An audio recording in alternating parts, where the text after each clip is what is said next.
বলেছেন যদি খেতে চাও, পড়তে চাও, তোমাকে দুইটা কাজ করতে হবে।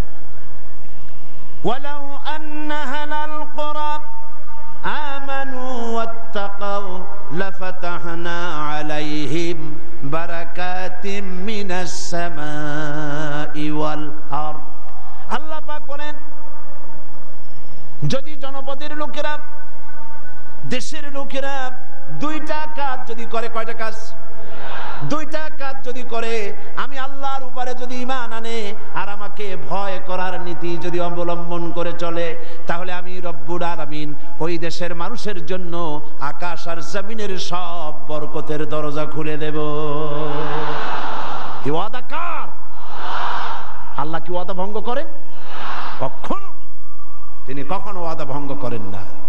সেই আল্লাহ পাকের, তিনি বলছেন যে আমার রিস্কের মালিক আমি, আমি তোমাদেরকে সুযোগ দিয়েছি, গভর্নমেন্ট তৈরি করো, সরকার বানাও, এবং সরকার বানায়া আমার কোরআন দিয়ে দেশ চালাও।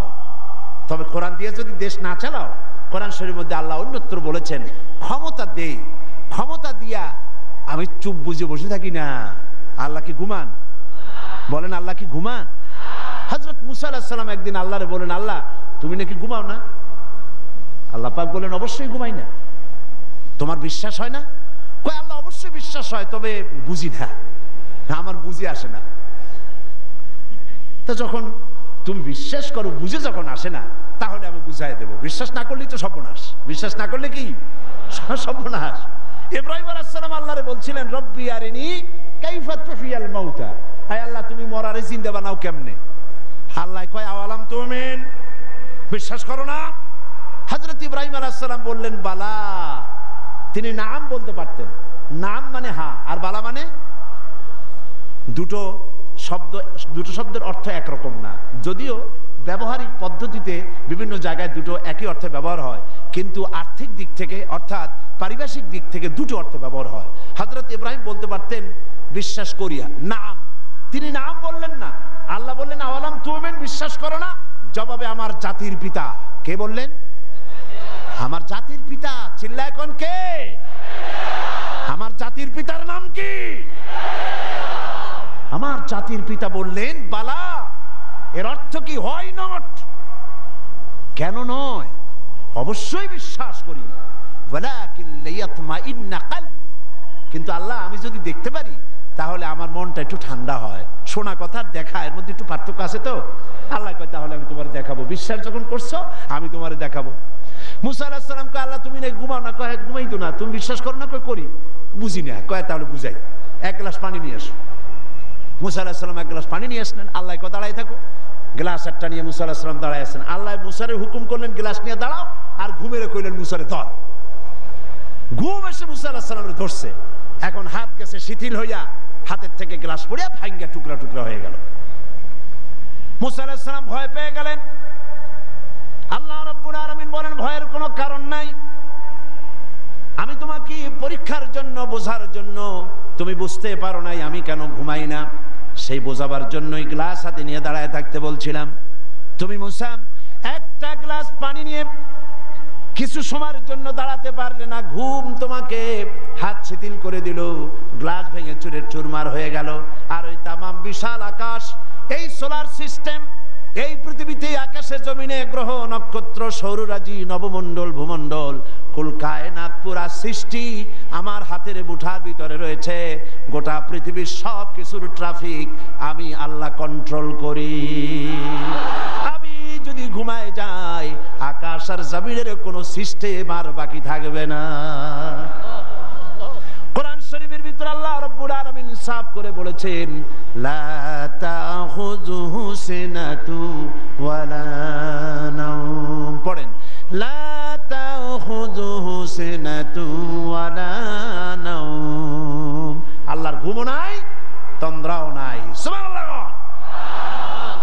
ঘুমও নাই, তন্দ্রা বোঝেন তো? জিমানি। আল্লাহ জিমায়ও না, আল্লাহর কোনো ক্লান্তি নাই। সুবহানাল্লাহ। সে আল্লাহ রাব্বুল আলামিন, তিনি বলছেন ক্ষমতা দিয়া ঘুমাই না, লিনানজুরা কাইফা তা'মালুন। ক্ষমতা দিয়ে লিনানজুরা কাইফা তা'মালুন, তাকায়া থাকি তুমি তোমার জনগণের সাথে কি আচরণ করো। জনগণের ভাগ্য বদলাও না দলের ভাগ্য বদলাও, তাকাইয়া দেখি। সেই আল্লাহ পাক আগের মতো আছেন না উল্টো পাল্টা হয়ে গেছে? আছে কিনা?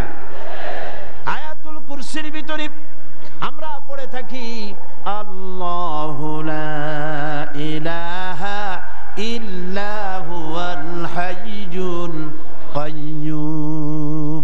আল্লাহ ছাড়া কোনো ইলাহ নাই, তিনি চিরজাগ্রত, তিনি চিরঞ্জীব। যেমন ছিলেন তেমন আছেন, তেমন সুবহানাল্লাহ। এখন আল্লাহ পাক কি বলছেন? উদখুলু ফিস সিলমে কাফা। যারা ঈমান আনছো, আমরা ঈমান আনছি কিনা? আচ্ছা, আমি একটু ঈমানদারদের সংখ্যাটা দেখি, কতজন ঈমান আনছি। আলহামদুলিল্লাহ। হাত নামান। আমরা সবাই ঈমানদার, আমরা সবাই কি?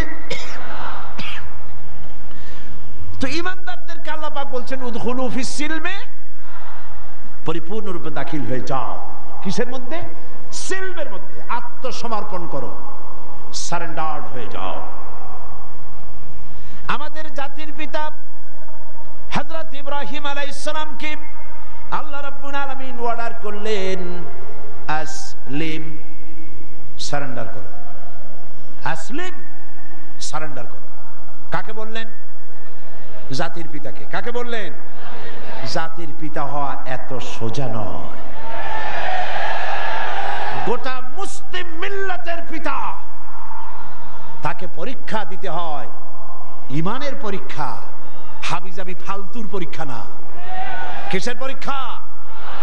ইমানের পরীক্ষা, আগুনের পরীক্ষা। নিজের কলিজার টুকরা সন্তান আল্লাহকে খুশি করার জন্য জবাব করার পরীক্ষা। এরপরে জাতির পিতা হওয়া যায়। মানুষের উপরে জাতির পিতা চাপাই দিলে জাতির পিতা হয় না। জাতির পিতা আল্লাহ বানান, কে বানায়? চিল্লায় কও, কে বানায়? ওই আল্লাহ পাক বলছেন, আমি ইব্রাহিম আলাইহিস সালামকে বললাম আসলিম, সারেন্ডার করো, মাথা নত করো, আত্মসমর্পণ করো।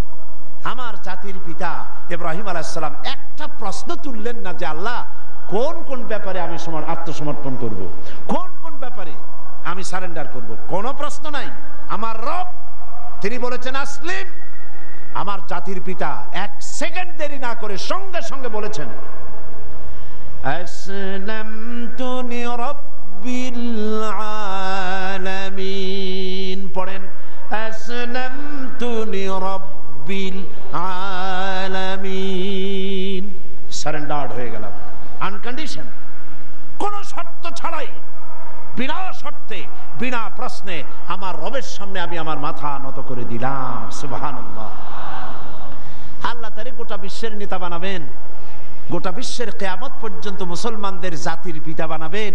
সেই জন্য আল্লাহ পরীক্ষা নিতে চাইলেন, জাতির পিতা তোমারে বানাবো, তবে তোমার ইমানটা কেমন তা একটু টেস্ট করা দরকার।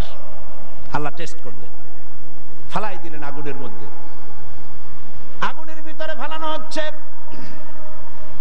হযরত জিবরাইল বলছেন ইব্রাহিম আমার কাছে সাহায্য চাও, আমি আগুন থেকে তোমারে বাঁচায় দেব, আমার কাছে সাহায্য চাও। চতুর্দিকে লোকেরা দাঁড়ায় দেখতেছে, আগুনের ভিতরে এখনই পড়ে যাবেন।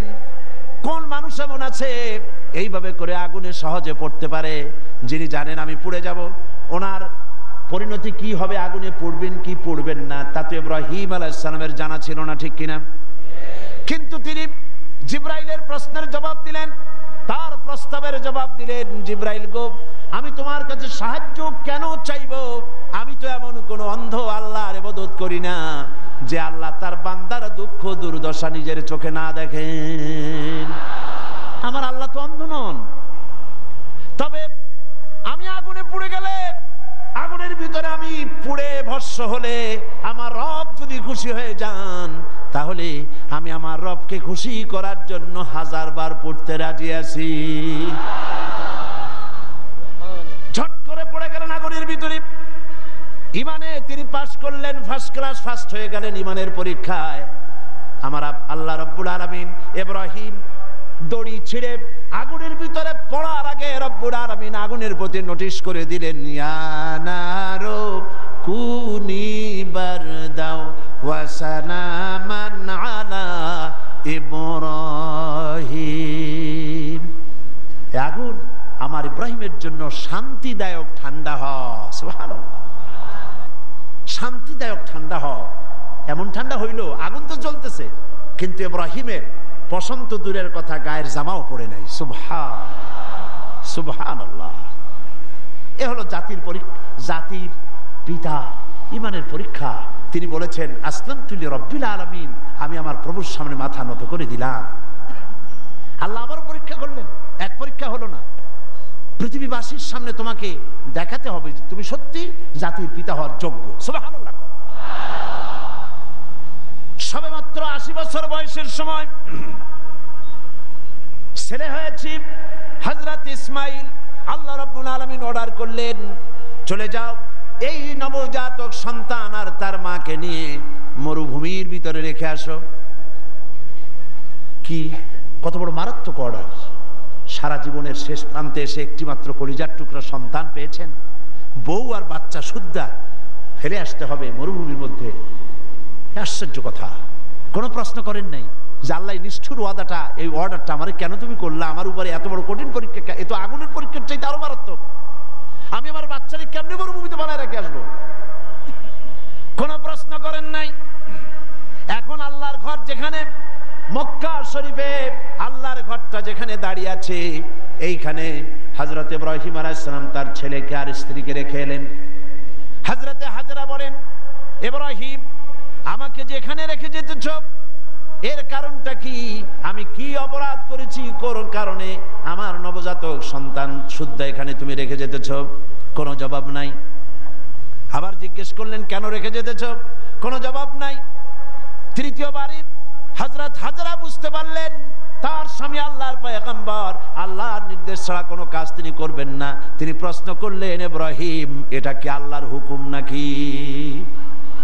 হযরত ইব্রাহিম বললেন, হাজরা গো, আল্লাহ পাকের হুকুমেই আমি তোমাকে রেখে গেলাম। আকাশের দিকে আঙ্গুলটা উঁচু করলেন, আবেগে ভারাক্রান্ত হয়ে গেলেন হযরত ইব্রাহিম আলাইহিস সালাম। হযরতে হাজরা বললেন, ইব্রাহিম, কোনো চিন্তা নাই, আল্লাহ পাক যখন হুকুম করেছেন নিশ্চিন্ত মনে তুমি বাড়ি ফিরে যাও। আমি আমার আল্লাহর উপরে এতটা নির্ভরশীল, এই মরুভূমি যেখানে পানি নেই, খাবার নাই, গাছ নাই, পালা নাই, ঘর নাই, মানুষ নাই, জন নাই, আমি আমার আল্লাহকে এতটা বিশ্বাস করি, এই মরুভূমির ভিতরে, তৃণহীন পানিহীন মরুভূমির ভিতরে আল্লাহ রাব্বুল আলামিন আমাকে আর আমার ইসমাইলকে না খাওয়াইয়া মারবেন না। পরীক্ষা কাহাকে বলে?